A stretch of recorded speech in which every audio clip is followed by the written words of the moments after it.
We're joined by Jonathan Russell from the Quilliam Foundation, a group that aims to tackle counter-extremism. Thanks for joining us.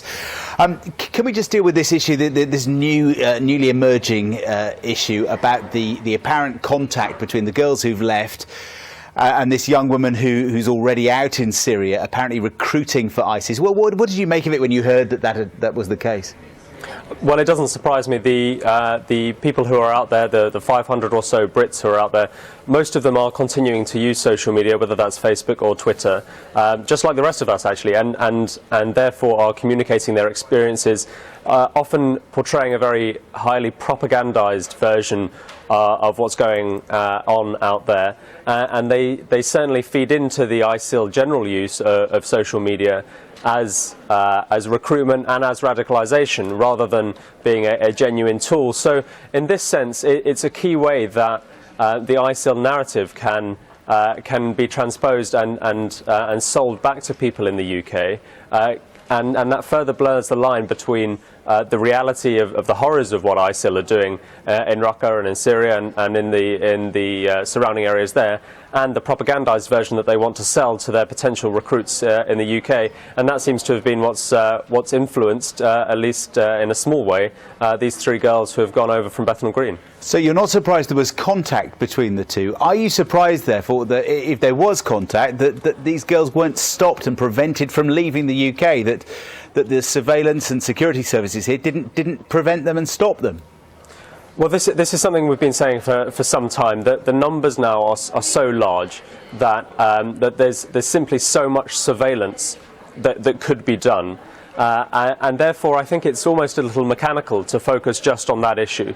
Yes, I'm sure there will be an inquiry as to what more could have been done, but I really think the focus is wrong here. We should be focusing on radicalisation generally and the motivations of these girls, and jihadism as an ideology that too often is portrayed as all about fighting. Really, it's underpinning ISIL's raison d'être, and they have roles for women too in their little state building exercise. So how would you say we begin to do that? That sounds like a huge ask. Well, we've got an excellent education system here, and I just suggest two ways that we can use our education system. At the moment, we hear a lot about the police being expected to do targeted intervention work and to be able to spot when people are changing.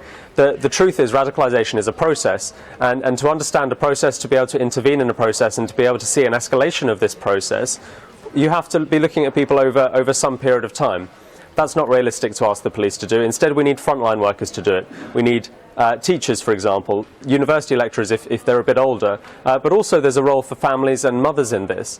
Not simply to hand their sons, daughters, pupils over to the authorities, but to be able to spot when people are changing and developing potentially dangerous views and considering actions that is going to ruin their lives, like in this case. My second option, I think, is to teach children critical consumption skills so that they can distinguish better between reality and between fantasy, between Islam and Islamism, and to be more aware when they're online of how they may be sold a very propagandized version of what's going on, and something very far from the truth.